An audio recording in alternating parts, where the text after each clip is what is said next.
Ассалаумағалейкум. Бүгін біз тырнақ жасайтын боламыз. Бізге бірінші ақ парақ керек, сосын қайшы керек болғанын алсам. Мен нақты жасап білмеймін, басып көреміз. Бірінші мен жасап көрсететін боламын. Бірінші осылай істеп аламыз. Сосын осылай бүксеміз. Сосын мына бұрышқа тегіземіз қазір. Мына үшін осы жерге былай тегізетін боламыз. Тура қылып тегіземіз. Тура осылай. Сосын біздің мына жерде қалған жерге біз өзіміз былай үшбұрыштаймыз.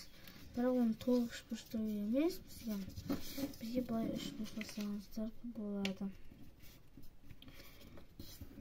Сосын сіз оны былай осылай жатқызасыздар. Осылай жатқызасыздар. Былай. Сосын сіз мынаны бүйтіп жасайсыздар.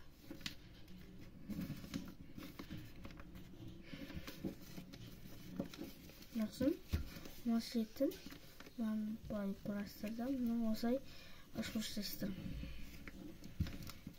Сосын осыны жасап біткеннен кейін оны қайтадан бір былай бұрайсыздар.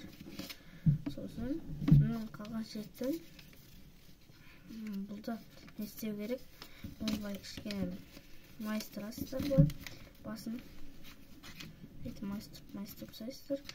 Сосын мына жаққа кіргізесіздер.